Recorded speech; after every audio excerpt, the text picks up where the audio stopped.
Hey, good morning, Hello. everyone. Or it's different times of the day for different people, but anyway.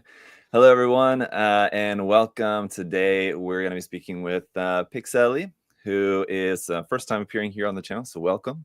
Thank you. Glad to have her here, and she's been someone I've been wanting to speak with for a little bit. I found her YouTube channel, and she's got a lot of really cool content. We're going to talk about that today. She's also joining us as our second guest judge for the PokePla Contest, which is currently ongoing. So if you guys haven't seen about that, definitely check that out. We spoke with our other guest judge, Nick, on Monday. If you guys missed that interview, check that one out as well. Nick has a lot of great work and has joined as a contestant in a number of contests before. Fantastic modeler, and awesome to have him on board.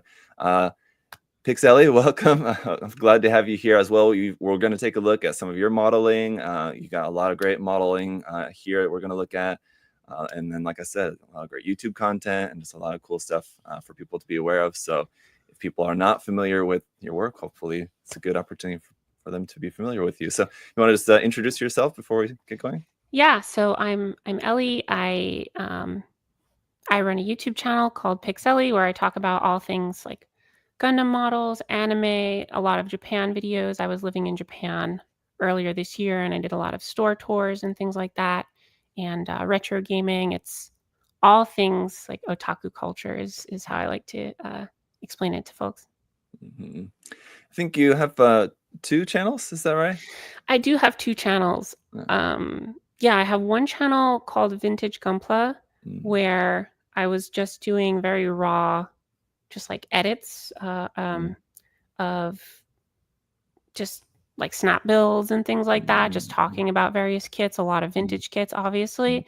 And that's kind of where I put all my videos that I think the algorithm might not love. And then I put my videos that are a little bit more polished and edited that might have a broader appeal on the Pixxellie channel. So yeah, definitely you guys can check out both. I think I only linked in the description to the Pixxellie channel, but from there they can find the other channel. I'll add the other one in. Yeah, they're both linked at the bottom of my YouTube page, so it should be pretty easy to find.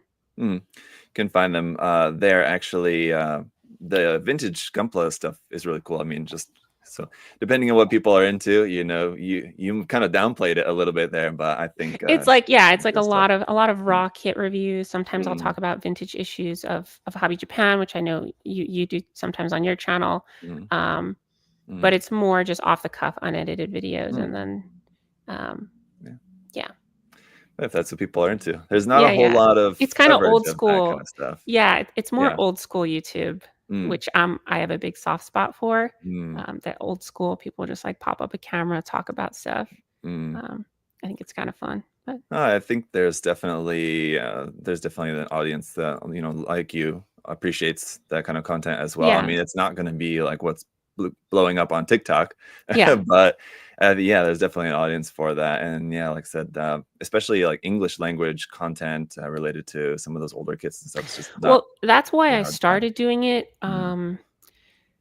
There's another channel that's a little bit similar called Hobby Clubhouse. I don't know if you're familiar with that channel. And person who think so. Amazing channel, I highly recommend. He does like deep dive breakdowns of a lot of vintage kits and also history of different. I think there's a few videos that are like archiving old Bandai software that was for like Windows 95 or Windows 98 of like Bandai catalogs that are digital. But you're right, there's very few channels that do that in the English speaking world. So for a lot of those kits, I like the motivation to do reviews of them on the Vintage Gunpla channel is there's no other video of someone talking about this in English. Or if there is, it's from like YouTube 1.0 and the videos in like 320p or something like that. And it's rough. So trying to get some HD like 4K footage of some of these newer kits. Oh, sorry, older kits. Well, if only anytime that I take a look at those kits as well, like on my channel, one thing that I always hear from people too is that they just wish that Bandai actually reprinted them more often. So yeah, I get that a lot. Well, it's great to see them, but they sometimes can be hard to come by. Right. Yeah, and they're really hard to come by in the States as well. I think now there's some easier ways to get them. Like back in the day, you could really only use Yahoo auctions, and that was tricky, like getting that figured out. Now there's some more options, but it's really hard to get them when you're not in Japan. In Japan, they're common. They're everywhere in like mandarakes and Surigaya and places like that, but they're hard to find here. That's true. That's true. Yeah, and even like if you're not in a big city, I mean, you can order from those stores online and everything, and it's just hard to do from outside the States. Yeah. I'm sure that the like proxy service market has probably gotten better. I haven't used any like proxy sites in a long time, or even like looked at them before. They were just kind of shady with all their fees and everything like that. It's probably improved now, I feel like, especially with just how popular everything Japanese is these days. Yeah. I mean, the shipping is still crazy, especially since COVID. I was ordering a lot from some of the proxy services before COVID, and the shipping pretty much doubled after, like during and after COVID, and it never really went back down. So there are a lot of fees. You might get a great deal on the model kits, but then I've spent as much as $100 to ship models over just because the box is a certain size. And then even if it's really lightweight, like models aren't heavy, they really get you on the shipping. So it can be tough. Yep. Yeah, exactly. That's what I always tell people too. It's like, yeah, you can, because a kit will come out, even if it's an old kit or something, and like it'll be available here for X price, and people will say you can get it in Japan for that price. It's like, yeah, then you have to pay the shipping to get it here too. So yeah. Yeah, or people travel there and they're like, I'm saving so much money on Gunpla. I'm like, yeah, well, it takes you like $2,000 to get to Japan and back. So yeah, and then the hassle of like lugging the stuff around with you when you're there, it's really or hard. taking it to the post office. And I've done that before, but I mean, if you're only there for a week, you don't want to spend half the day at the post office. And the Japanese post office, a lot of people ask me that too. Like, hey, I bought a bunch of stuff. It's too much to get home. Can you help me figure out how to use the Japanese post office? I'm like, I can't. I've studied Japanese for years, and it was still tricky for me to figure out the Japanese post office. All the forms, they're very specific. Yeah. You have to put in codes for like model kits and all these like battery exemption pieces. And at least the post office I went to, they did not speak English at all. So it's tricky. Yeah. That, and they typically, like the largest, getting a little off topic, we'll bring it back in a moment, but yeah, usually, just like for people's knowledge, usually the biggest box size that they have available at the post office too is like not very big. You can It's not fit, very big. a couple of kits in there. So if you're wanting to ship like a bunch of stuff, you're going to have to go to somewhere where you can buy, and there's like different what are they called, the stationary stores and stuff like that sell like larger boxes, but it's a whole thing. So yeah, I had to ship a bunch back because I bought too many kits when I was living there, and it was tough. Yes, but it was worth it. It was fun. Of course, yeah, it's all part of the experience. And like, what are you going to do? You already bought them. We're just going to sell them again. No, it's kind of, there's no point in that. So, all right. Anyway, the kind of could be related in terms of like talking about Gunpla availability and stuff. This is something we talked about with Nick. Kind of our backstory is kind of very similar, how we got into Gunpla and like the availability of Gunpla back in the day. But I assume you're probably a little bit younger than me, so you might have a little bit different backstory. Kind of how did you get into Gunpla in the first place, anyway? Yeah, I think we're probably around the same age, to be honest. But I got into Gunpla back in the day when they had kits at Toys R Us, and I randomly, I think they were just less expensive than other toys because they were model kits. I didn't know they were model kits. I had never seen Gundam Wing on TV at that point or anything like that. I was just like, oh, this box is it was a larger box compared to all the other toys for the price. And so I bought a couple for myself. I think I bought the original No Grade Death Scythe, and then the 1/100 God Gundam and 1/100 Master Gundam. And I built them very poorly. I tried to paint one of them with paintbrushes because I was looking at the little instruction manual, and they have the section in the back, and I think the paint portion, that's in English. And I'm like, oh, you're supposed to paint these. I painted it. I did a very horrible job. I think I cried and I threw it out, and I got really upset and like told my mom. I was like, I ruined the new toy. And then I didn't really touch them probably for like 15 years. Mm-hmm. And then I was living in New York City, and I went to, there's this mall that used to be in Chinatown. I don't know if it's still there. It was like in the basement, and it was like an Asian mall. So there was a bunch of import shops from Japan and Korea, like a lot of cute stuff, plushies, but they also had some manga. And there was one shop that had Gunpla, and I saw it there, and it just like triggered this nostalgia in my brain. And I bought a couple kits. I think I bought the No Grade Gerber Tetra, and then I bought the old version of the Easy 8.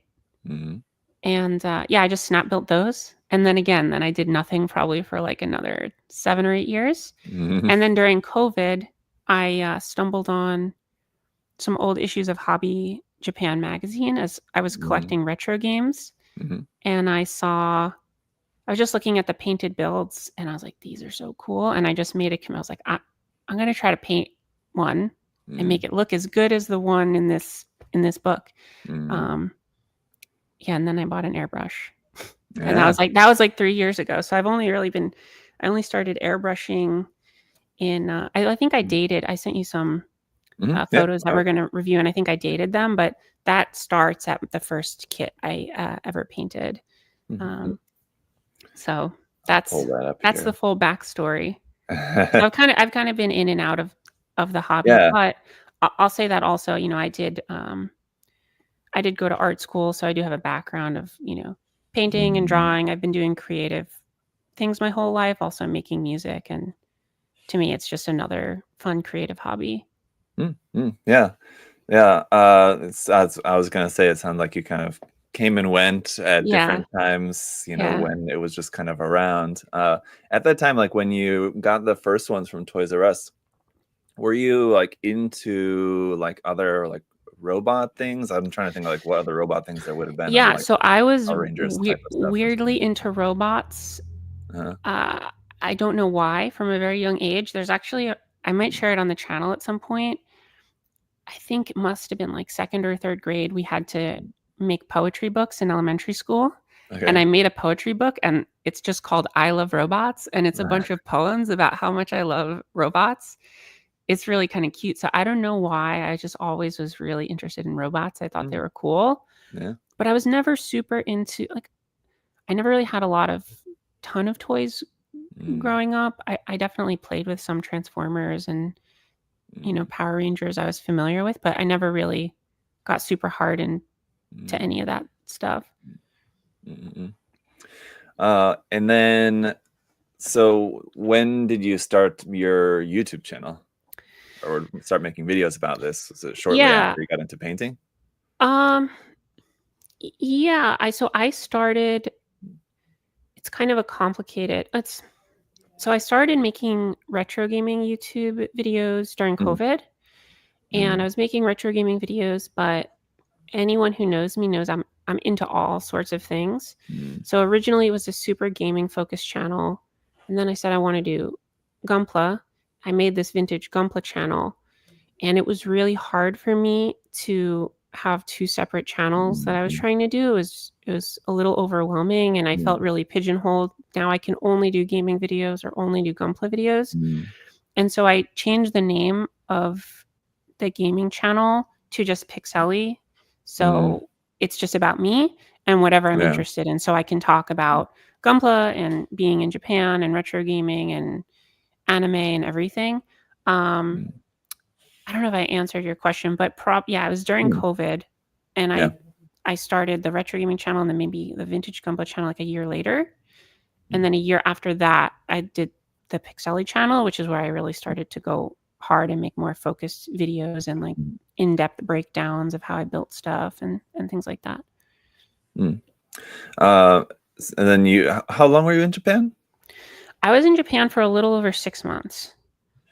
And how did you find that as an effect? Because you started like painting, airbrushing, you were into Gunpla like a little bit more kind of in your current state of interest. And before going to Japan, how did you find, once you got to Japan, how did you find how that affected your modeling? Yeah, so I I got very you're right. I got very into it before going to Japan. When I went to Japan, I actually had a plan I brought my airbrushes with me, and I was like, I'm going to build at least one kit in Japan. I'm going to paint it. In Japan, if folks don't know, they have hobby shops there where you can rent a spray booth. There might be some in the United States, but they're very, very rare. But it's very common in Tokyo, especially. You go and you pay a small fee and you sit at the hobby shop and you get your own booth and you spray, and they have a little area that kind of like speed dries your kits in this like dehydrator, and then you bring them home and all of that. So I fully planned on doing that. But I went to a Japanese language school, and it was way more intense than I thought it was going to be. So I had very, very little time to do anything else. I did go to a hobby shop like that, and that's where I started working on my GPWC builds for 2024. But all I did was prep and sand and putty the kit, and I made friends a little bit with the shop owner and things like that. It was fun, but I never actually got to airbrush in Japan. But I did go to the Shizuoka Hobby Show, which was a dream of mine ever since watching, like way back in the day, the Hobby Link Japan YouTube channel. And they would go to the Shizuoka Hobby Show, I think like pretty much every year, and they talk about it. And it always felt like this mythological thing. I was like, oh, one day I'm going to go to the Shizuoka Hobby Show. And I did, and it was amazing. It was mind blowing. Like the size of the room for the art exhibition portion of it, not like the showroom where you're looking at Bandai, but just all the modelers that have built their stuff. It's so much stuff, and it's all at such a high level. It's really crazy.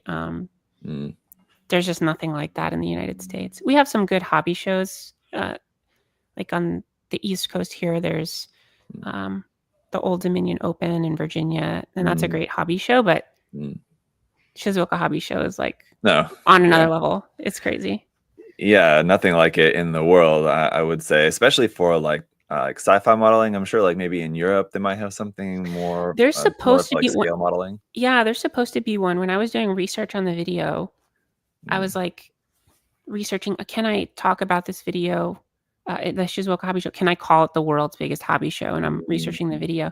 And apparently there's one in Germany, I think, that is technically bigger, but it's not modeling focused. It's like a toy fair, but it does apparently have a section of like where they do scale models and figure painting and all of that stuff. That's sort of on par. I forget the name of it, but it's some toy show in Germany that happens every year. Oh yes, I had a beautiful experience at Shizuoka myself a number of years ago, and have been really dying to go back again, and hopefully next year. But I don't know. Yeah. It's always it's not just the show too. It's also like the whole city. They really lean into being this like plastic model capital of the world, and it's like model kit Disney World. You're just like walking around, and the bus stops are made of runners. Basically, it's very fun if you're into models. Yeah, no, absolutely. I cannot recommend it enough for people to go if they're going to go to Japan. It's easy to get to Shizuoka from Tokyo. Yeah. And you're only going to go for, maybe 2 days. Yeah. Just stay overnight, one night. And Mount Fuji's there too. So it's like perfect. Yes, you can go. It's very, very recommended. Yeah. It's beginning of May every year, I believe. So you guys should definitely check that out. So you were in Japan for language school. So I want to talk some more about your modeling, but just in terms of like the YouTube videos and stuff that you've been making, just like related to like the shops and everything in Japan. I guess just kind of how was your experience there generally, and kind of what were some of the things that you liked about living there? Yeah, I mean, overall the experience was amazing. The challenge, like I said, is the school is a lot more intense. And I think that just speaks to the Japanese school system, which people, if you're into Gunpla and anime and things like that, you've probably heard a little bit about how rigorous their schooling system is. And all of that's true. So that was a challenge. But, obviously the food is amazing. Living in Tokyo, the shopping is amazing. Like it just, nothing in the United States really compares to being able to find that much stuff. And especially because I'm interested in vintage stuff. Gunpla and also Gunpla related. A lot of it is not really like archived or translated to English, so you can't even research a lot of it to know what you're supposed to be looking for if you're trying to find the stuff to buy online. So it was really amazing to just be able to explore and hunt and discover new things. But yeah, there was a little culture shock. I think it's very different living there versus visiting. I visited in 2019 just as a tourist, and it's very different once you live there. You experience it in a very different way. Sure. But overall, amazing experience. Highly recommend. I was just going to ask you, was moving there for school your first time there, but you'd been once before? I'd been there once before, but it was very, traveling around, touristy, staying at, hotels and sightseeing and all of that. And living there is very, very different. Sure. When you have to go, anytime you have to go do like government forms and go to city hall and get your health insurance and doing stuff that's not fun in a place that in your head is like, a lot of people think of Tokyo as like, it's like this amazing like Disney World type experience. Everything's amazing. Everybody's so nice and everything's perfect. And then you live there and you do like boring paperwork and you're like, oh, it's actually just a regular place where regular people live. And there's a lot of stuff that's not fun as well. And it was very humbling having that experience and realizing it's a full whole place that has amazing things, but also flaws. Oh, yeah, absolutely. Something that any chance that I get, I like to remind people about on my channel. Because, in this community, there's a lot of people who do like put, Japan up on the pedestal. It's this amazing place. And it is like you just said, it is an amazing place. But like, once you start having to go to the bank and go to just a neighborhood grocery store and things like that, and you're just living in just kind of the normal way, and as everybody else does here and there, and you have your everyday annoyances like you do here and everything like that. So there's all kinds of stuff, but it's not an easy place to live. It's really it's and especially Tokyo, especially now, it's different than in 2019. It's way more crowded. There's definitely an over tourism problem, and it's just really hectic all the time, like way more, just way more in the last couple years. And that can just be exhausting. Just every day I would walk to school and just having to walk and fight through like a sea of people. And I'm a New Yorker, but it's the foot traffic in Tokyo is like nothing like New York. It's nothing like anywhere else. It's just it can be grindy and hard. Day in and day out in the freezing cold in the winter, walking to work or school every day. Yes. Or when it's raining and everybody's got their umbrellas. That's the battle too, right? Yeah. Umbrellas getting hooked on each other. And it's. Well, at least you could walk. You didn't have to ride the subway every day, although I'm sure you probably rode the subway almost every day anyway. I did. Yeah. I rode the subway a lot. Yeah. Which I should say, I'm sure is also a better experience there in Tokyo than it is in New York or another place. Yes, the New York subway is horrible. Yeah. But and the subway there, I mean, I didn't even like riding the subway in Seoul when we were living in Korea. I honestly just didn't really like even going to Seoul, but in Japan it's pretty convenient. Yeah, I mean, it's they get really crowded, but they're convenient, they're clean, they're quiet. It's not screeching all the time like New York City subways and shaking where they feel like they're about to fly off the track at any moment. So it's a nice subway system. All right, so let's then switch gears. I'm sure we'll talk about some more Japan stuff throughout, but I want to take a look at some of the models stuff here. So we'll start from the beginning or earlier stuff here. Give me just a minute. Put this on the screen here for us, and you can kind of tell us a little about these, kind of the story of them. Yeah. So Zaku 3 here.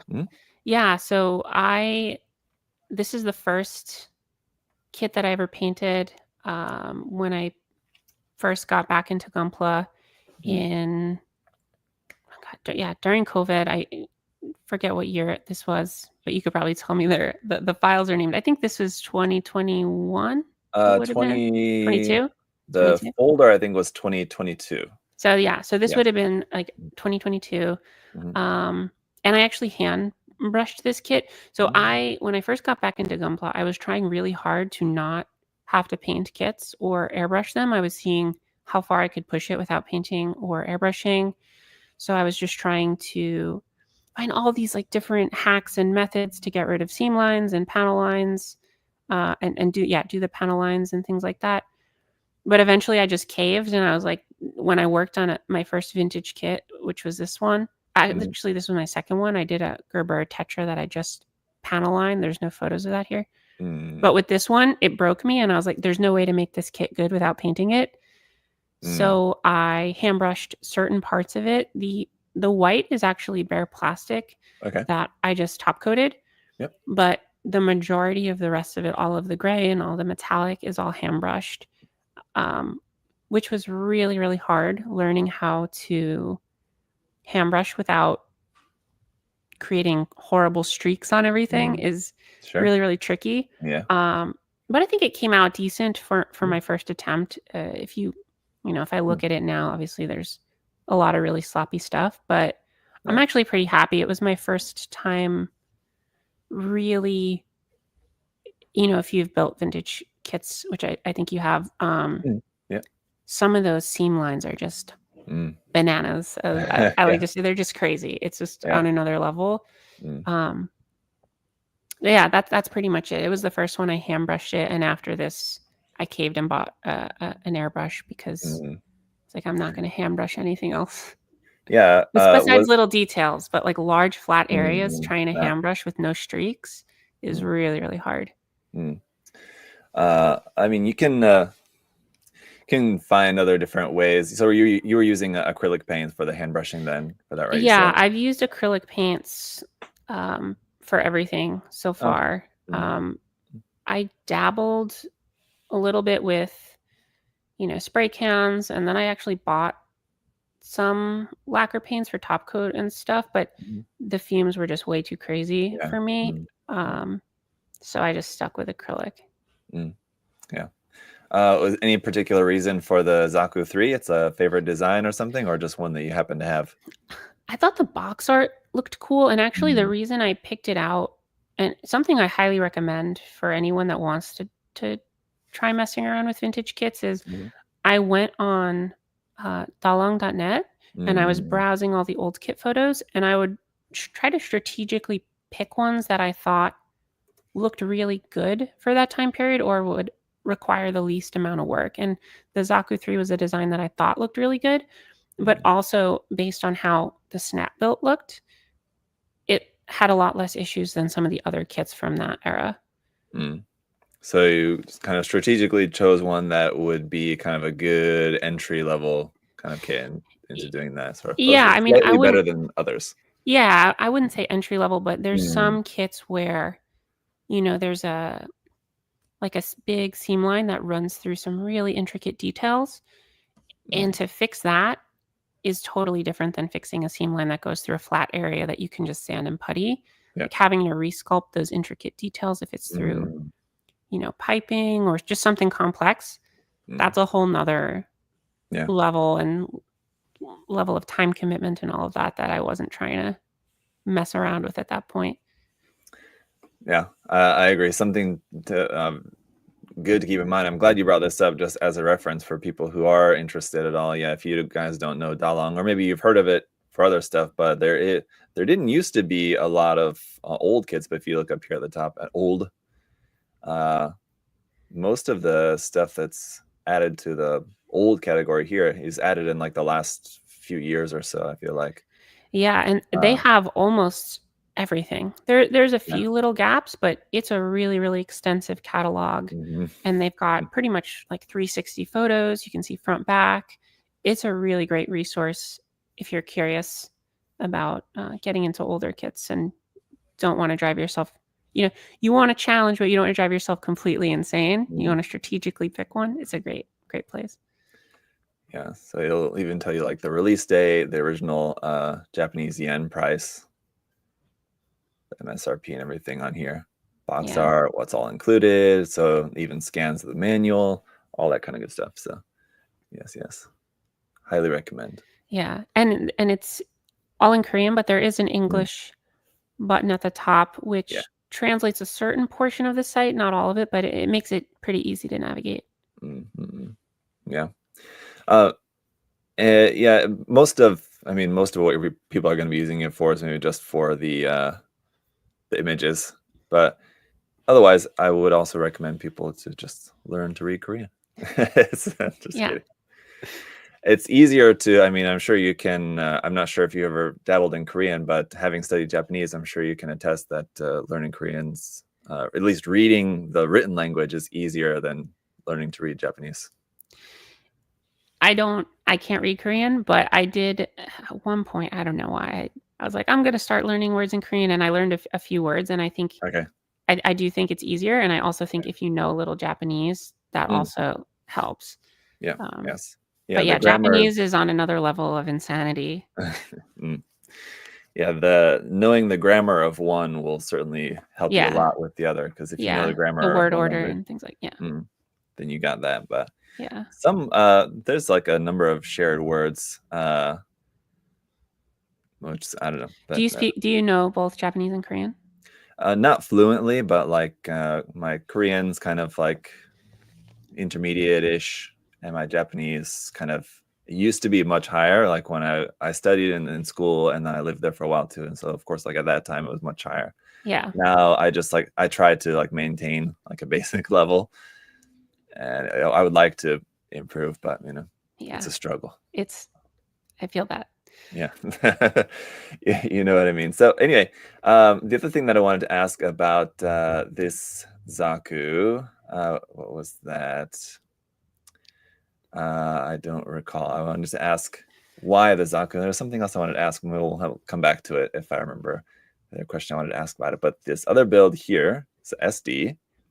Yeah. So this was the first kit that I airbrushed, and it was mostly a test, just to learn how to airbrush on something that I didn't feel super precious about, which is something I would really highly recommend. I recommend that to people all the time that want to get into Gunpla or airbrushing, and they feel really overwhelmed, like they want everything to be perfect. And I actually learned, my first painted kit was the Zaku 3, which I think is a really cool design and a design I liked. But after that, I learned all my airbrushing skills on SD kits that I thought were cute and fun, but it wasn't like my holy grail kit that I felt was so precious, that I spent a lot of money on, that meant so much to me. Like, I could throw any of these out tomorrow and I'd be fine, you know? And I think that that's a great way to learn, because you give yourself a lot of grace in terms of making mistakes and things like that. So this was basically me just seeing if I could figure out how to use my airbrush, and struggling a lot and having it clog all the time because I use acrylics, which can be really challenging for beginners with clogs and things like that. So no shading on this one. It was just like, it was literally me just trying to get paint to come out of the thing without clogging in 30 seconds. Yeah. But here's the other, I remember the other thing that I wanted to ask. It's applicable for this kit as well, but I wanted to ask, what did you use to learn? Like, what were some of the resources you used?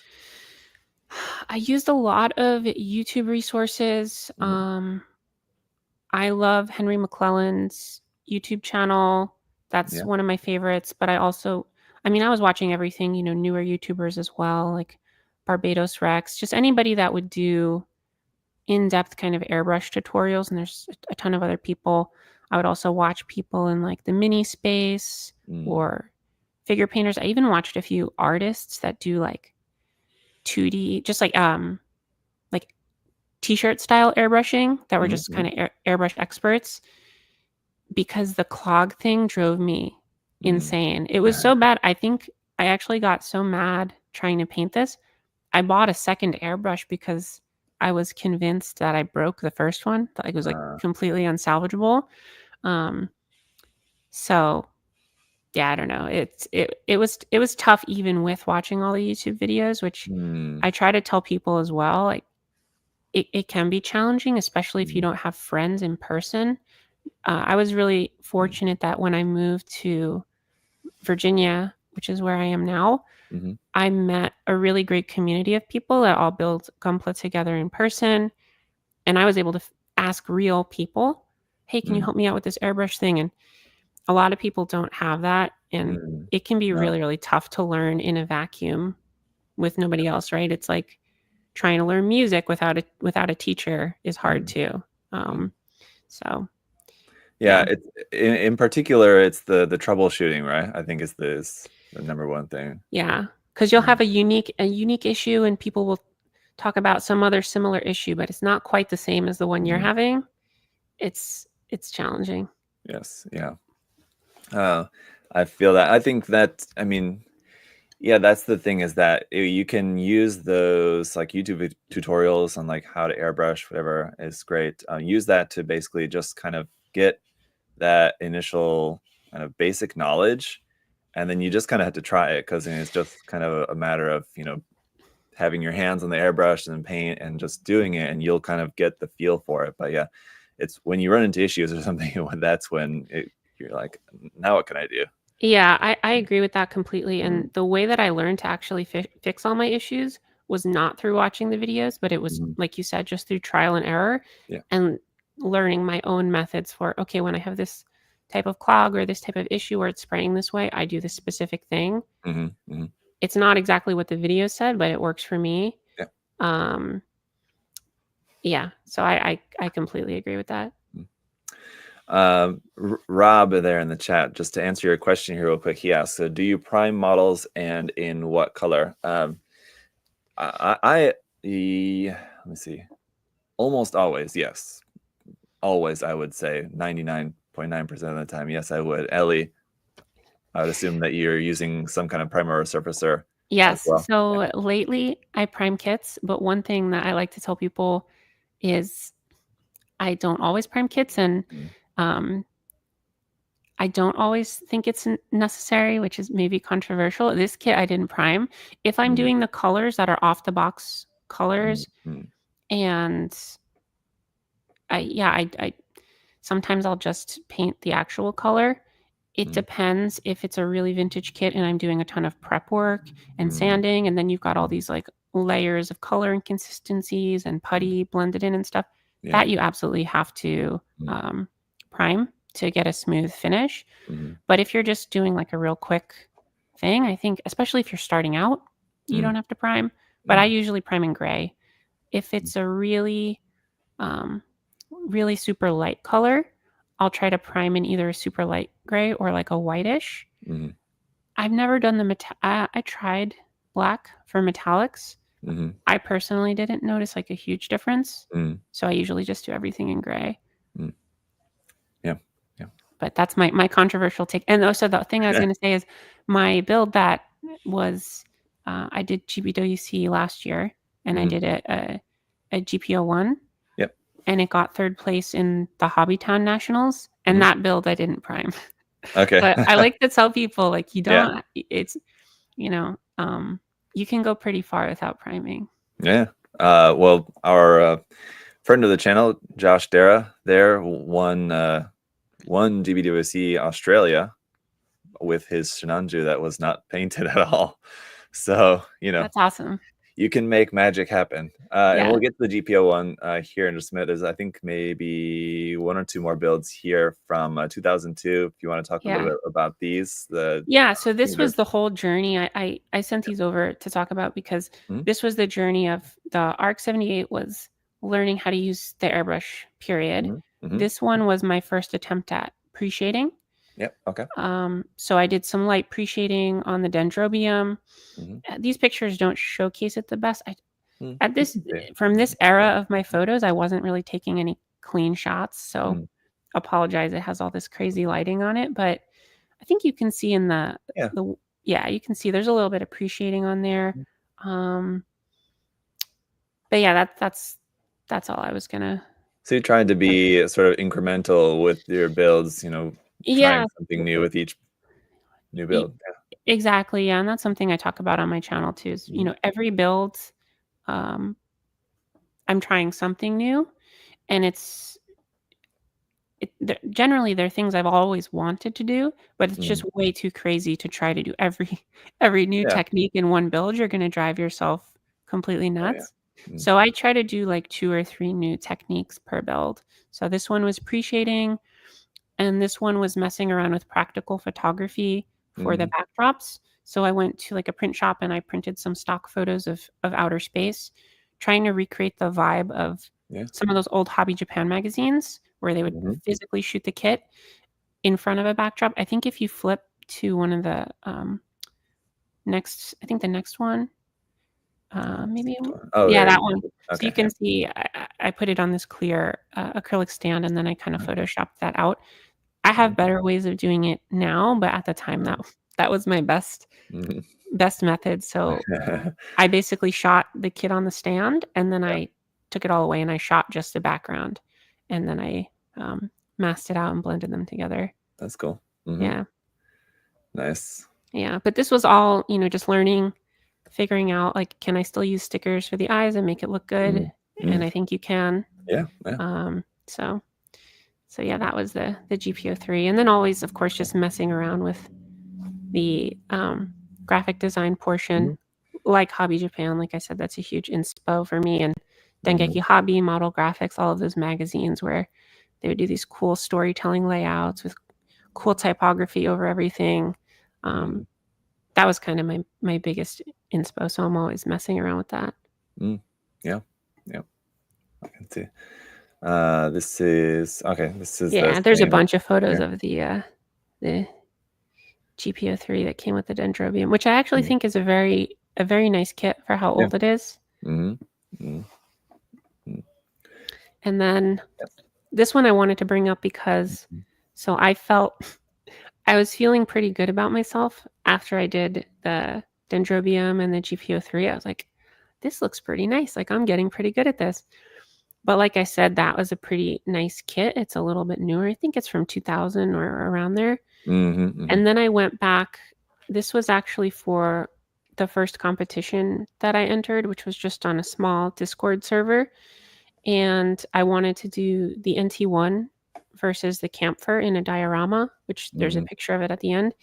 Yeah. But these kits are super old. Yeah. And way more difficult than the Dendrobium was.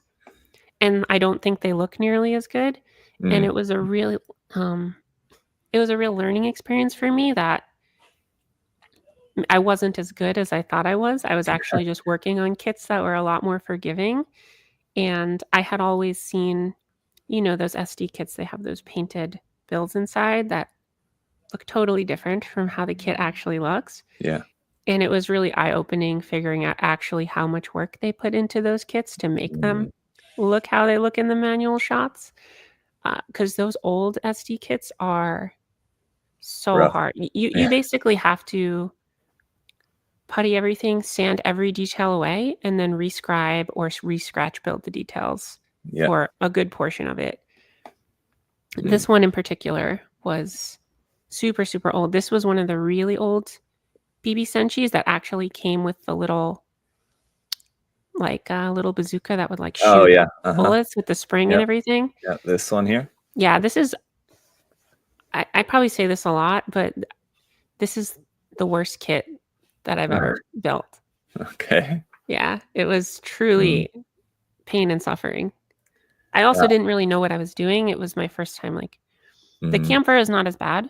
It was challenging, especially the feet and stuff. But the NT1, it'll teach you a lot.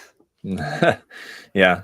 This one I've not painted, but I have snap built this one. I remember it vaguely, but yeah, it's a rough kit. Yeah. You don't get much to work with these kits, basically. Yeah. Yeah. But they're dirt cheap, so. They are, yeah. So this was, me just continuing to learn, like I said, just trying different techniques on these SD kits that it was for a competition, but it was really low stakes. And I think a few photos down is the diorama that I did, which I was pretty proud of, actually. It was my first time I was messing with LEDs, and I thought I did a great job. And it was my first time I did this pour of plaster of Paris for this concrete. I was like, I really killed it. And then like nobody cared about it in the competition because nobody cares about SD kits. And I was like, all right. Yeah. It was fine. It was actually for competitions, it was really eye-opening because even though I'm really passionate about SD kits, it made me realize there's also a factor of competing if you're interested in GBWC or something like that, where you kind of have to play to the audience and play to the judges and the crowd, and you kind of have to do things that other people like as well. You can be true to yourself and your interests, but you definitely have to consider what other people are interested in. Yes, yeah, I bet. And I mean, yeah, it depends on the setting a lot, but I would say GBWC is certainly certainly one where that applies. Yeah, like GBWC is a perfect example where, if you can definitely look at the past winners and see very clear trends of what people like, and it's diorama builds and storytelling generally 90% of the time, not just the most immaculate paint job. So. There's examples of that, but it's certainly trended away from that. It seems like. Definitely. And so this is 2023. This was your GBWC build you were talking about. Yeah. The GP01, which is not primed. Yes, not primed. And yeah, this was the first master grade I built. This was actually, so I saw, like I said in the beginning of the conversation, I saw a painted kit in an old Hobby Japan. I was like, I want to do this. And I bought the airbrush. And I also had that feeling with the master grade GP01. So I bought this probably like a year before I painted it. And I looked at the little, those plastic cards that come, not plastic, the cardboard with the big print that come in the old master grades. And I looked at the paint job on that and I was like, I'm not painting this until I'm confident that I can do at least that good of a job for the painting. So I held on to it for like a year and then I finally painted it. I actually don't think the paint job is that great. I think some of the weathering, like on the shield, you can really see the paint streaks there. I think it's a little obvious. I think from a distance it looks really nice. I think the color and composition is nice, but it's definitely got some rough spots. But I think like that shot is cool.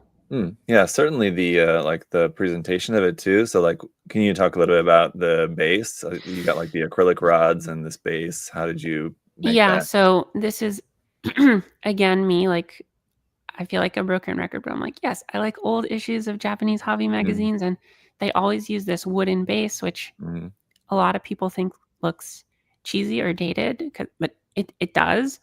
And it does stick out, and it's not always the most cohesive approach to building a diorama base, but it was more of a throwback, especially with like the little golden plaque that they would always do on their builds and things like that. So that was kind of the idea behind it. And I was just trying to recreate like some feeling from the anime, the OVA, when the GP01 is like flying around in space. So I took a bunch of screenshots, and originally I wanted to do, there's like a really cool shot of it flying past like a colony or part of the colony, but that was way too much to build. So I just built a piece of space debris, which that's just built from just plot plate and plastic bits and stuff. Yeah, just plot plate and polystyrene rods and pink styrofoam insulation. So this wasn't my first like diorama base. I actually did the O kit, the high grade, the O, and that was my learning experience for building. This one here. So that was my learning experience for building the diorama base. Again, same style. And then it drove me crazy because I tried to do it with a hobby knife, but I bought the God Hand Amazing Cutter, which totally changed my life. I actually want to do a video on it because it's amazing. You can just cut so fast, like thousands of pieces of plot plate. And that's how I was able to cut like bajillion pieces for the GP01 diorama. Which we got here. Yeah. Because if you're trying to cut all those with a hobby knife, like, Yeah. good luck. It'll take a while. Yeah. Yeah. And then for like the effect, it's just like one of Bandai's effect parts, I think, right? For that. Yeah, it's a couple of different Bandai effect parts, Mhm. and then I glued them. Mhm. I glued them in a way they're not supposed to go together, but yeah, they're just Bandai effect parts. You mentioned the weathering on it, so it looks like it's pre-shaded, and then you did like a kind of streaking, a sort of Yeah, filter weathering on it. Was this like your first time trying that as well? Because we hadn't my first seen too time much of doing that. that. Yeah. Yeah, so, like, I had learned pre-shading with some of the past kits, and then this was my Mm-hmm. first time using, Mr. Weathering Oil, which I Mm-hmm. totally fell in love with, and now, um, I almost never paint anything without using it because it's so fun. It's probably my favorite part of the whole building process. In not doing, like, really heavy weathering, but the Mr. Weathering Oil, you can just get this really subtle extra color variation, and it's got a really beautiful finish to it. But yeah, this was my first time messing around with that.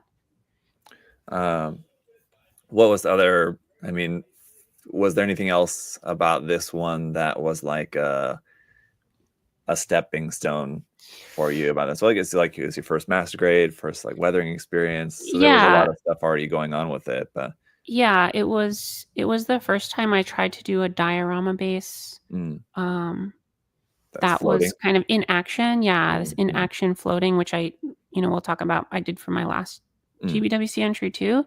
That was pretty much it. It was just trying to get a cool pose, really, really capture the feeling of motion, and then yeah, learning to weather.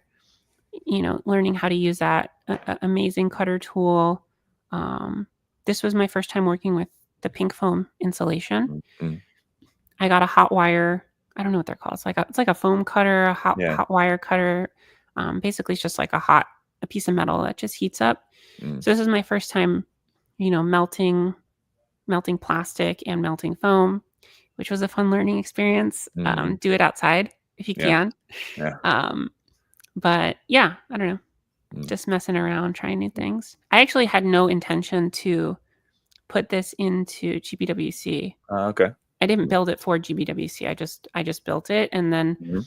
I my friends were going to another smaller hobby show. I think that other hobby show was first. I don't totally remember, but Mm, I think it did really well in that other hobby show. And mm. then I was like, oh, I guess I'll do it. I'll put it in GBWC too Why because not? all my friends were doing it. Mhm. But I had no expectation it would do as Mm, well as it did or mm. anything like that. Yeah, that's awesome. I mean, why not enter, right? Yeah, Hmm. Uh, so we saw the O, but I yeah. think there's a couple of things here in between Yeah. This the was like a Grublo. cool down build. I just went Mhm. back to doing a vintage kit Yeah. after doing all this other stuff now that I had more, like a little bit more skills. And this one Mm, was really fun because I was able to do it in just about 5 days because there were so few mm, parts. yeah. Um so yeah, it was fun, messing around with weathering. I really like to show this picture Mm, because part of what I'm doing, like part of the whole, YouTube piece is to really inspire people to give these mhm, older kits a shot. mm, Um, and yeah, I just like to show how you can really just take something that people might say is really bad or boring, mhm, and you can do a lot with it. It's like a mhm. canvas. Yeah. Um, Yeah, so like the painting and the shading on this, like quite strong, but works really well yeah, for this piece. It yeah, it's a looks little nice. more like cartoony, Hmm. but yeah, Gives it a nice sense of scale because it's a small kit, right? yeah, Not a very it's big really kit, small. Yeah, but that heavy, like kind of more heavy shading on it yeah, helps it to look a little bit bigger anyway. yeah, Mm, mm. yeah. So that So one's that really was just like a little fun build. This nice. was the first high grade that I airbrushed. So I had been doing I did this before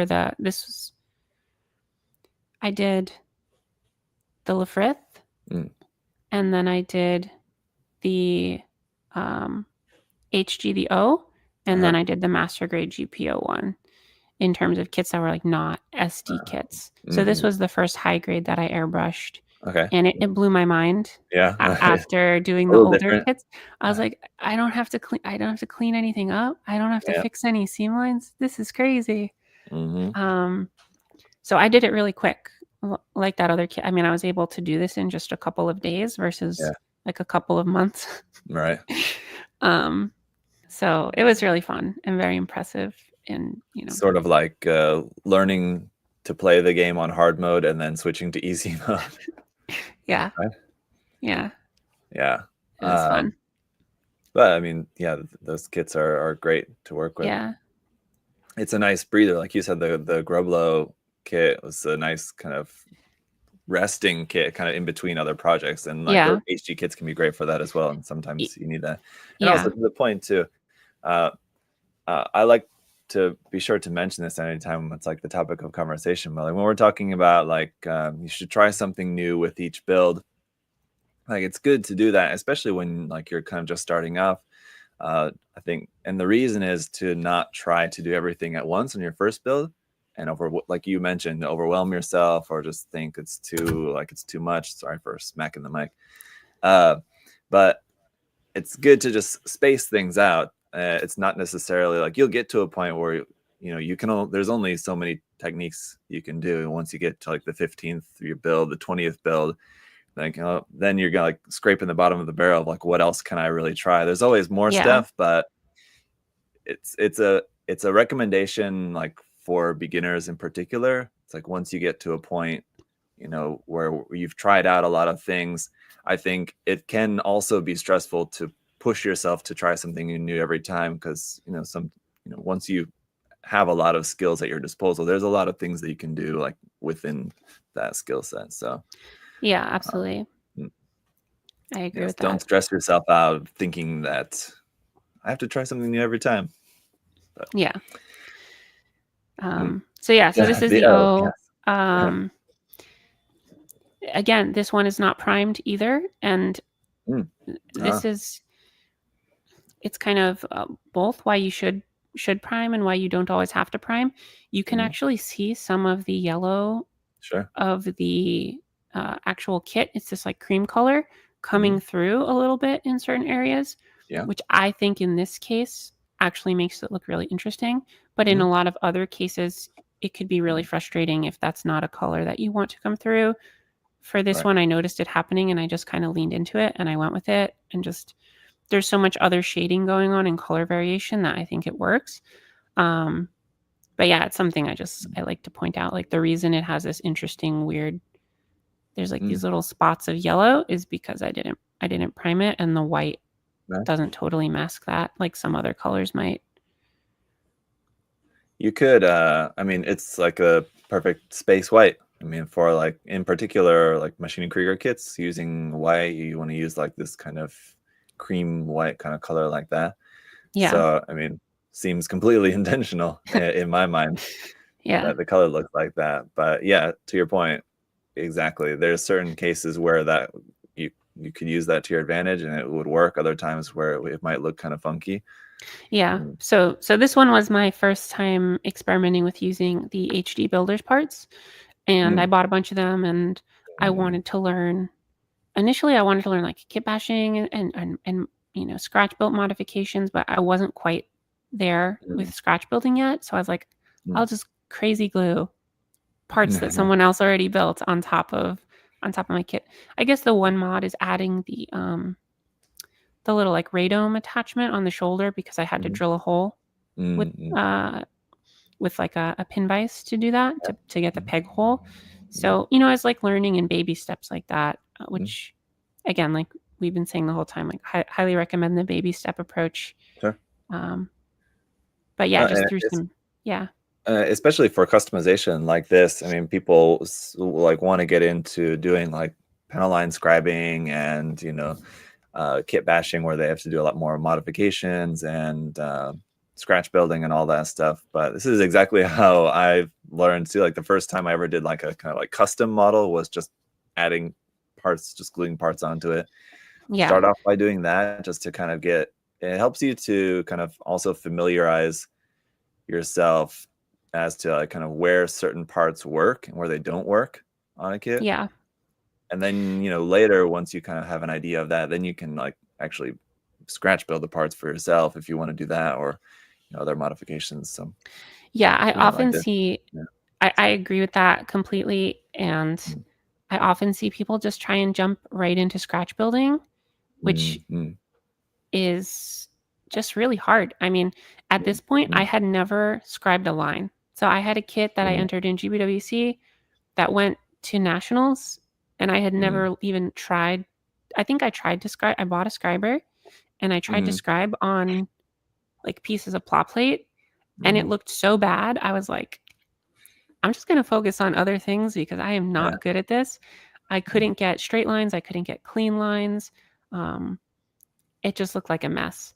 So I just focused on other things. And if you focus on other things and build up your skills, you can totally do really cool stuff. I think about it like music. Like there's plenty of great artists that are maybe not good singers, but their music is still great. Or maybe they're not great, guitarists or, the most like virtuoso, but they have other elements of the craft that are really strong that makes the art compelling. And I think Gunpla is just the same. Like you don't need every skill, but if you focus on the skills that you're actually good at or come easy to you, you can really go a long way. Yeah. And just finding a set of skills that you're comfortable with, like I said, right? You don't Yeah. have to don't push yourself and just And kind also what's fun, right? So like when I tried right. scribing and it was frustrating, it wasn't fun, and I Mm-hmm. wouldn't have done it for very long if, I eventually learned how to scribe some small parts I did on this, but Okay. it's not, it's so hard for me that it ends up not being fun. And rather than just frustrate myself, I'm like, I'll just do something else that is fun, which for me is Yeah. shading, which I think a lot of people don't think is fun because they think it's stressful because you have to do it in like Yeah. one pass and you can mess up. So yeah, I think just do what's fun as well. Yeah, absolutely. Yeah. At the end of the day, for most people in the hobby, it is just a hobby. And so, Yeah. it's an important reminder. Yeah. So I love this kit. It's one that I always evangelize for. People need to appreciate the Silver Bullet and Dovin Wolf kits much more. So I'm glad to see it here. But yes, I so what think, was yeah, I feel? think it's a really cool design. Mm-hmm. I don't know if I would evangelize Oh yeah. it, but it was really, really difficult. I think I decided to build it as kind of like a cool down kit, like I did with Mm-hmm. the Witch from Mercury kit, Mm-hmm. thinking like, oh, this is pretty modern. I think it's from like the 2010s. I was like, this will be easy. Like it's going to be, and it has like a lot of really bizarre seam lines that I wouldn't It expect. does. Yeah. Yeah. So I just It's wasn't got some. prepared to do that on this one. I was thinking it was going to be simple. And this ended up being one of my most difficult time intensive builds, Really. figuring out how to paint it in the way I wanted. There were a lot of parts that it was like you had to paint and construct parts and then put them inside of other parts before you could continue painting, which Right. was new to me. So that was challenging. And then I also decided to just be an idiot and like put all these like rivets everywhere, which was super time consuming. And I like drilled a bunch of holes. There's a So are lot those of, actual metal parts that you added there? they're not metal parts. No, they're Mm. just like little wave rivets that you cut out with an X-Acto knife, and then you have Yeah. to like just try to Uh, dip in the ones crazy you have to glue and then drill a hole for? no, I didn't drill a hole. No, I would just Uh, dip them in crazy glue, oh, or try and get like a toothpick with a little bit of crazy glue and just like poke them in the okay. exact right spot. And then if they're not in the right spot, they ruin the paint job. It's like a whole stressful thing. But no, they're just plastic. They sit on the surface. But Okay. if you go to, I think, the next photo, This one? maybe one that shows the arm, like the side of the arm, maybe. Uh, Oh yeah, there the you can see I drilled like a bunch of little tiny holes oh all yeah. over the Uh-huh. kit, Yep. and that was also super time consuming. Mm. Um, and that drove me kind of crazy. It might not look that impressive, but it's really tedious and time consuming because if you're trying to measure and mark and make sure they look symmetrical from both sides of the arm and then across both arms. But then I just did some other like silly modifications, like putting giant thrusters Yeah, that like are just like comically large. Yeah. And then, adding some piping and some different things like that. And then I scribed like one line on the foot, just like that line on the front of the toe. Here? Just to make it look a little bit more detailed. Actually, just yesterday, I was working on building a HG Dovenwolf. So I actually like literally just essentially built this kit yesterday. And looking at this kit, because you mentioned that you'd scribed on it, and I was looking for where it was scribed. I didn't even notice that on the foot. So it looks totally natural. Yeah. So, yeah. And again, like that's something I recommend to people too, is like you can also just scribe strategically. Like you don't have to do one of these crazy Instagram builds where you're, scribing like 10,000 lines and turning like an entry grade into like a real grade. There's also like a middle ground where you just add like a strategic line here and there, and it really elevates the kit from like a B to an A. So, yeah. Yeah, the other thing too, I would tell you, on the hole drilling, the secret to make that going faster is just not measuring. So, like I've been doing that a lot on my Zaku Canon kit here. So something I wanted to add on that as well. And there's definitely spots where the holes are not lined up properly, but I'm just counting on the fact that, once it's painted, it's just not going to be that noticeable, Yeah, I think I stopped measuring at a certain point. Like I got a feel for eyeballing it, but yeah, it's still time consuming. I mean, you just yeah. There's one modeler. I'm sure he's not the only one, but one modeler in particular I know that I follow that it's like one of my favorites on Twitter. It's Kano, and he does a lot of different modifications, stuff like that, drilling or scribing, different details like that. And it's so funny when I see sometimes he'll post like a picture of how he, like something like this, for example, where he drilled the holes, but then they were like half a millimeter off. So he filled it in with putty and redid it. And it's like, there's no way no one would have ever noticed that. Yeah. I did that with one of the holes on this one where it was like totally off, and I was really mad, and I filled it in, and then I had to like re-drill it. But in the end, I think nobody, nobody would have noticed if I never did that. Probably. It's like I would obsess over it, but nobody would ever call it out. Especially if it's not for a contest. I mean, but yeah, still, just doing that though, I mean, the fact that you did, it's just good experience for you too. I mean, so even if it's not something, if you have the time and you're willing to do it, you might as well just get the experience. Then next time, if you are working on something for a competition, you've done it, it's not a big deal. Yeah. To do it again, kind of thing. Yeah. And that's something I would recommend too if you want to add detail, but you're not comfortable with scribing. You can't really mess up drilling a hole with a pin vise other than putting it in the wrong spot. Yeah. But there's no real skill level involved. You just kind of like hold it. You don't push too hard, so you don't scratch anything. Yeah. And you just drill a tiny little hole. And it adds a lot of interest, like visual interest. So yeah, absolutely. So yeah, I like this. I love the thrusters on it. I think, the design already, it's kind of like a little bit more out there. Yeah. Design being originally from Double Zeta, right? Yeah. So I think I don't know where it's from. I'm not like, I like the kits, but I don't always know where they all come from. I thought it was from Unicorn, but maybe I'm wrong. Well, this version, the Dovenwolf is from. Yeah, the Dovenwolf is older. And, yeah, I don't know the Silver Bullet if it was originally in anything else other than Unicorn.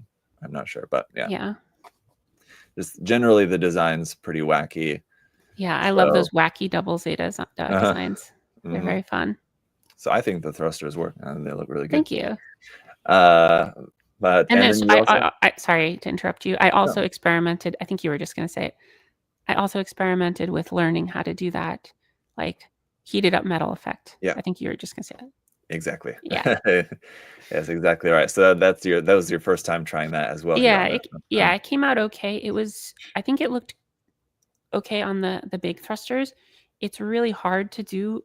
So the thing that I was struggling with is I wanted to do it on the big thrusters, but there's so many little thruster bells, and I thought they looked odd if they didn't have the effect. But trying to create that kind of gradient on a smaller surface area is really, really difficult, especially those flat ones, like on the those things. Yeah, so like there, to me, it just kind of looks blue, because there's no space. Yeah, it'd be really difficult to show that. Yeah, so something to think about for the future. But like, yeah, it was my first time, so I think it looks really good. A lot like I feel like most of the time when I see that, it's done too much. That's just like this rainbow across the whole thing. It's like a little bit too extreme. This I feel like is a for more realistic kind of level. It looks nice, I think. Thank you.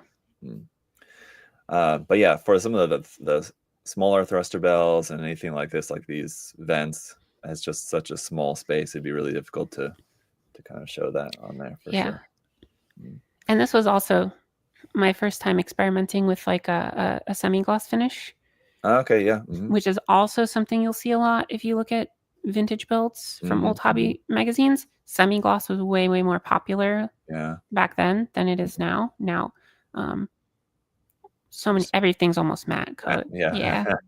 Right, unless it's like metallic or like a candy color type thing. Yeah. Like a highly stylized super gloss kind of effect or something. Yeah. That's true. Yeah, semi-gloss, there's not too many uses, I feel like, in like just modern Gunpla making. That's for sure. All right, we're gonna take a look then at one more here, which is from this year's GBWC. The only kit I built this year.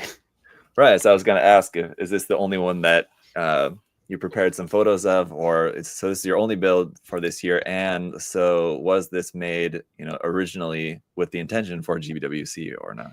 Yeah, so it was not. It was originally, I was doing a build off originally it was with my friends in person. They had the idea. They're like, it'd be fun if we all did a kit from the year in which we were born.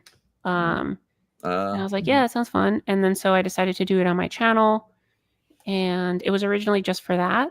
And then again, people start talking about GBWC, and I'm like, I don't have time, but I eventually just caved, and I was like, I'll just do something that once I start getting like a little bit competitive about something, I obsess about it. And so originally I just did the kit itself, and there's some photos in here of the kit just standing. And then later I went and I did this whole diorama. Yeah. So that was just for the build off. And I remember that. Yeah, it was also, this was a hard one, but it wasn't as bad as the NT one, I don't think. Because your build off, that build off that you're talking about like building a kit from the year you were born, I think was going on like kind of right before the old to gold. Like I was doing an old to gold contest.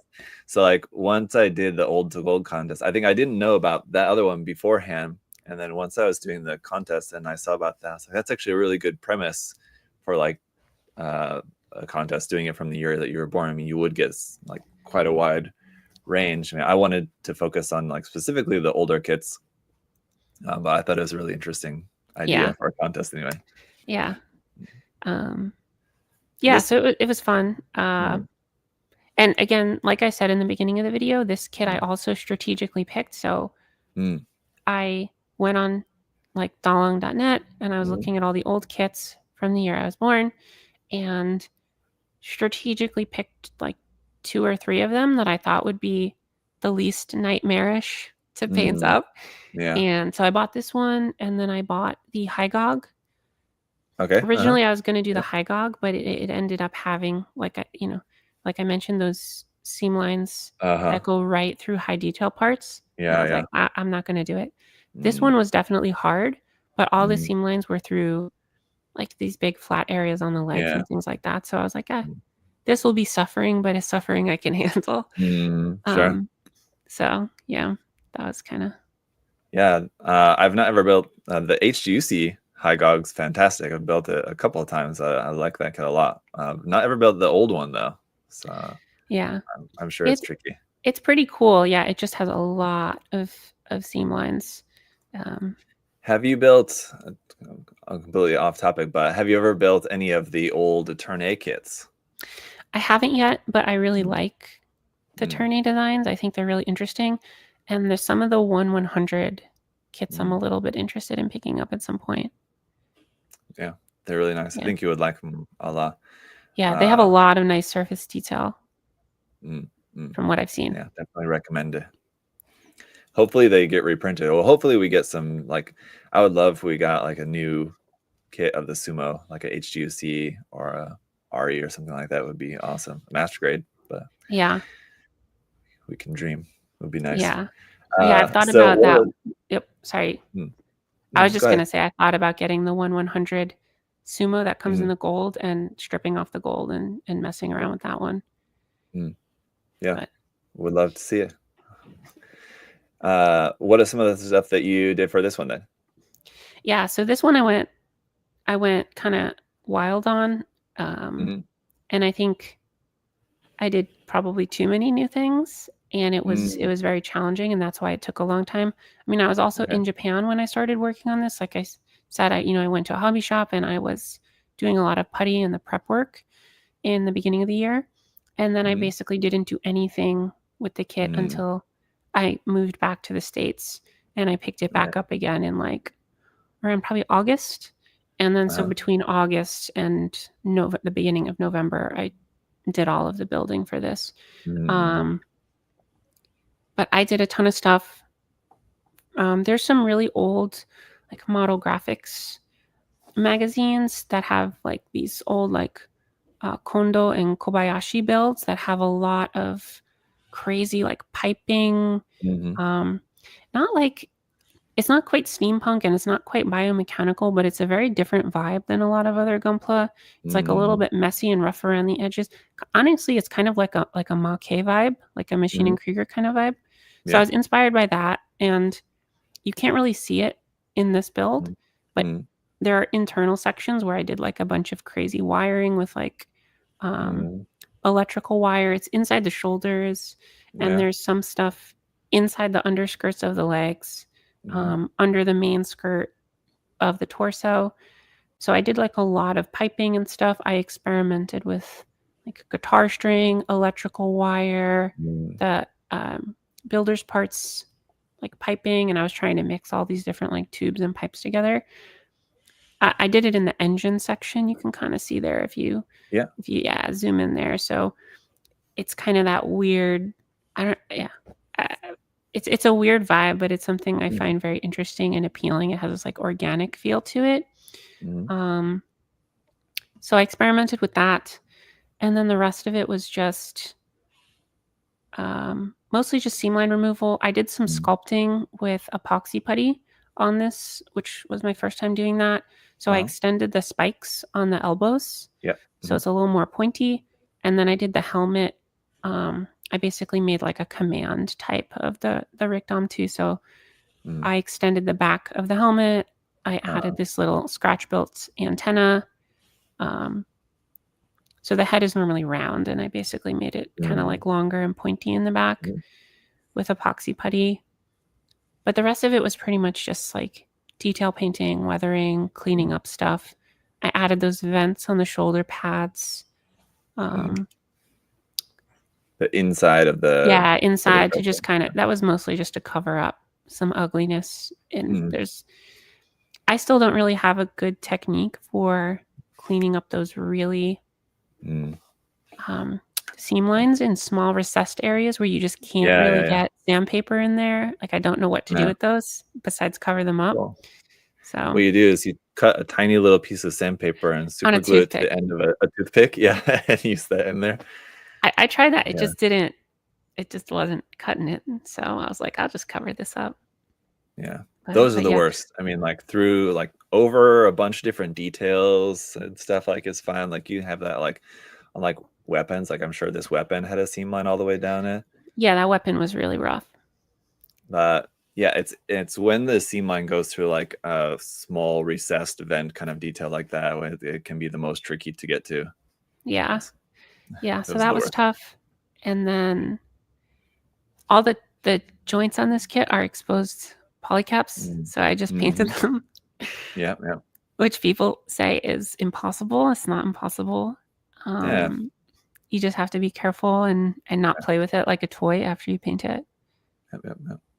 Yeah. Also, doing weathering helps too, because if you do get any really small flaws, you can easily just touch them up, or maybe touch it up with a little bit of weathering, and it kind of blends in nicely. But it is very basically. Yeah, but it's really hard when you do shading to do touch-ups, because you're going to mess up the whole gradient. So yeah.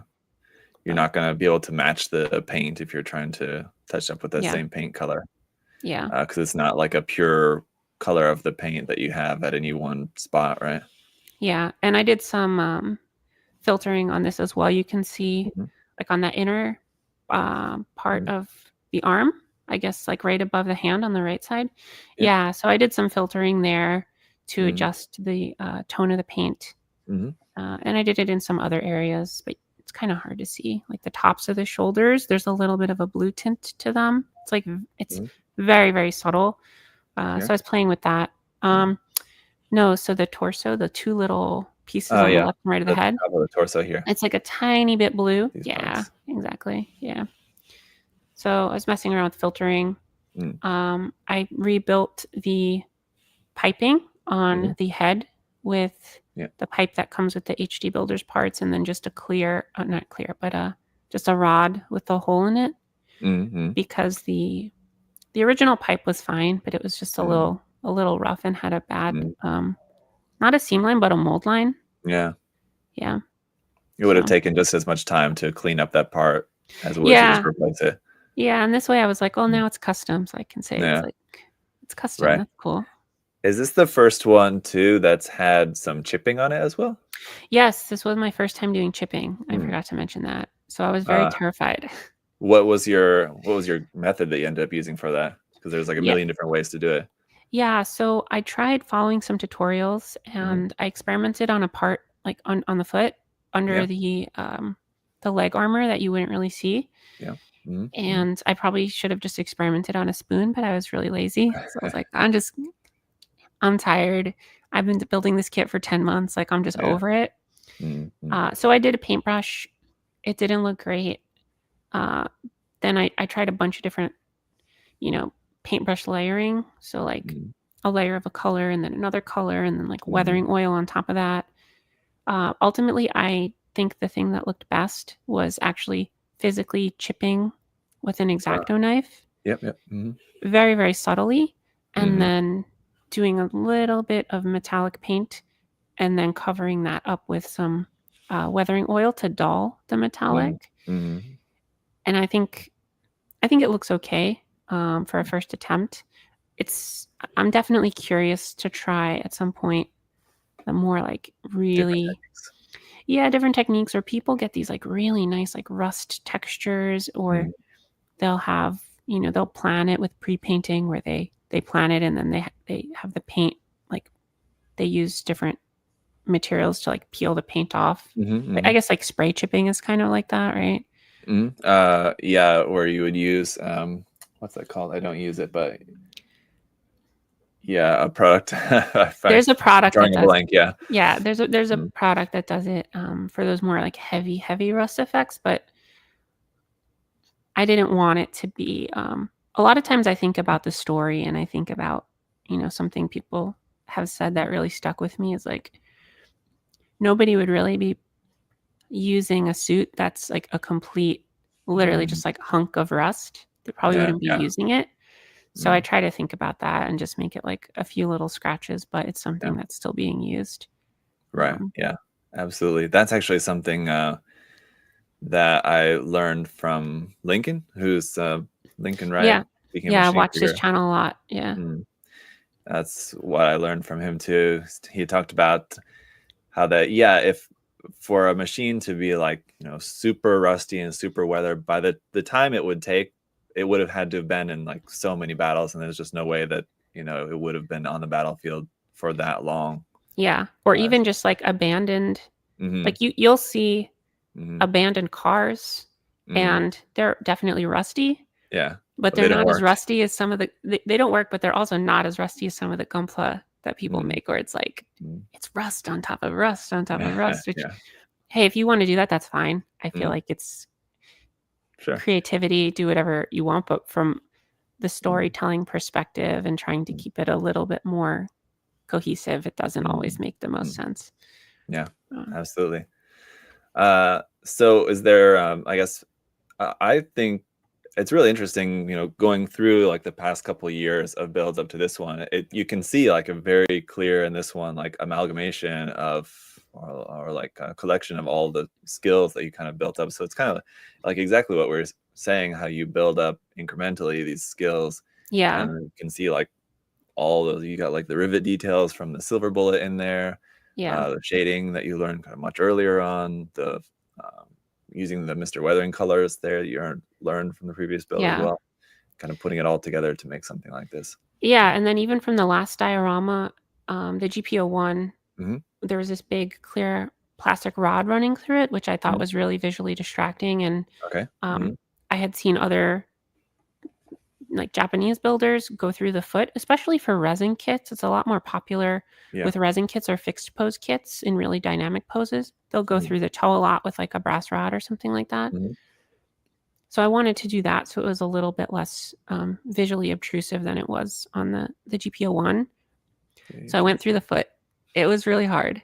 But it was a fun learning experience. I basically just had to coat everything in CA glue and then more CA glue and then more CA glue. Actually, at the GBWC at the event, it actually came loose and it started spinning and it like fell upside down, and I had to like buy glue. Thankfully, it was at Hobbytown, so I was able to like buy glue, and I glued it on the spot again and was able to fix it. I just like held it in place for like a minute. But it was very stressful. It's held up. It's in my display case over here, and I think we could see it. Yeah, it's just a moment ago, right over there. Yeah, like right there. But yeah, it's basically just a rod drilled into the foot, and then I put some like I don't know. I just stuffed the foot full of like blue tack. So there was just stuff in there. And then just so much crazy glue. And then I had to crazy glue all the joints. Right. It kept, drooping. I don't know what I'm getting at other than that. People ask me, they're like, how did you do it? I'm just like, crazy glue is really powerful. Just glue everything. Glue, yeah. So we're running out of time, so it's actually works out. That brings us up to today. But would have liked to talk a little bit more about the contest, but just anyway, the PokePla Contest, just kind of briefly before we wrap up, what are your thoughts about the contest, expectations so far? Yeah, I mean, I'm really excited about it. I guess one thing I didn't touch on is I'm a huge Pokemon fan. I have like a huge Pokemon collection, and I actually haven't built and painted up any of the PokePla kits yet, but I'm really excited to. And I'm really excited to see what people do with them. I've been looking at them for the past couple of years, and one thing that kind of, it doesn't really, I shouldn't say it bums me out, but I don't see nearly as many photos of people painting those sorts of kits on my Instagram feed as I do Gunpla or other, mecha kits. So I'm really excited to see people actually, paint them and maybe do some kit bashing or some modifications to them. It's one thing I saw a lot actually at the Shizuoka hobby show. There's a lot of people painted up the Pokemon kits and the other anime kits that Bandai makes as well. And it's just really cool to see, and you don't see them a lot. So I'm really excited that you picked that, to really get people to branch out a little bit. It doesn't have to be just Gunpla all the time. There's like a whole world of plastic models and dioramas that you can make. Actually, one of my favorite builds that I saw at the whole Shizuoka hobby show is somebody did a really cool like shadow box. Sorry, there were two. One was a really cool shadow box Gengar diorama of Gengar in like a haunted alleyway with like flickering like lamp posts and like Mhm. garbage can and all of that. Amazing. And then there was a Kirby diorama with the Kirby kit. That was really, really awesome in like a cute grass field, and they did like the trees and everything. So I just think there's a ton of opportunity with those Pokemon kits. And yeah, I'm excited to see what people do with them. I've always thought of doing like a terrarium or something. Like, there's a lot of stuff you can do, so I'm excited. Well, that it was exactly leading to what other question I wanted to ask here real quick is just everything that we've seen from you so far, and from what I understand, it's mostly been Gunpla. What other kind of model kits might you like to branch out to more in the future? Yeah, I definitely want to branch out. I want to try doing some scratch building. Well, for model kits, I have some Phantasy Star Online model kits that I picked up in Japan, which is an old um, video game series that was on the Dreamcast and the GameCube that I'm a huge fan of. And they're kind of like mecha designs. They're like robots from that series. So I want to build those, but I also want to try scratch building some of the chows. If you're familiar with Sonic Adventure, there's these little characters called chows. They're really simple shapes. They're basically like spheres, kind of like Kirby. And I think it would be an easy place to start scratch building out of epoxy putty, because you're basically just making like a snowman, more or less. So I want to try, scratch building that. And then I also really wanted to some 5-star stories kits. I've been a big fan of those designs for a really long time. I think they're interesting, and it's such a different flavor than Gunpla. It's got like a more of this like, it's mecha, but it's got a medieval kind of vibe about it. Sure. Yeah. Escaflowne too. That's one I want to try that Escaflowne kit at some point. Not as many of those out there, but there's a couple, right? I think there's a somewhat recent one by Motoroid, I think. Yeah. I started watching the Escaflowne anime maybe like a year and a half ago, and I got really into it. And I was like, this design is so cool. So I want to do those. And then I also want to try doing figures, especially scratch building. Like that's what I see as the ultimate like level of skill, is when I look at these old Happy Japan magazines and I'm like, this person scratch built a figure of a person, and doing human shapes is so much more challenging than I find than just the basic primitives that we use to build a mecha, like squares and tubes, and it's all flat. But having to really sculpt like the under muscles and all of that stuff, at that point you're basically just doing sculpture, Yeah, and also like the human form is something that we're so familiar with, and it has like a particular shape to it, where like a mecha robot, it can look like anything if you accidentally make the arms too long. I mean, like it just looks, it doesn't look like anything out of the ordinary. Yeah. So yeah, that's a very high skill for sure. Yeah. Yeah, I see those builders, and I'm just like, my mind is always blown seeing somebody scratch build like Final Fantasy character from nothing. Is just, it's so cool to me. So yeah, that's a long answer. There's like so much stuff I want to do. It's really just a battle, which I'm sure you feel all the time with time. Like there's so many ideas and so much cool stuff, but so little time. So yeah, there's a lot of stuff I want to do. Well, looking forward to it. Looking forward to seeing what you're going to be working on. Guys, I know that we got to wrap up for today, but we'll maybe talk with Ellie again later in the future. We can check back in and talk about some more cool stuff. But if you guys are not following her, she's got her YouTube channels, also Instagram. What else do you have? Twitter, I'm sure. Yeah, Twitter, I'm on everything. Yeah. All the links are in my my Instagram. I mean, yeah, but yeah, Twitter, Blue also Sky, TikTok, Discord, YouTube. Yeah, I'm everywhere.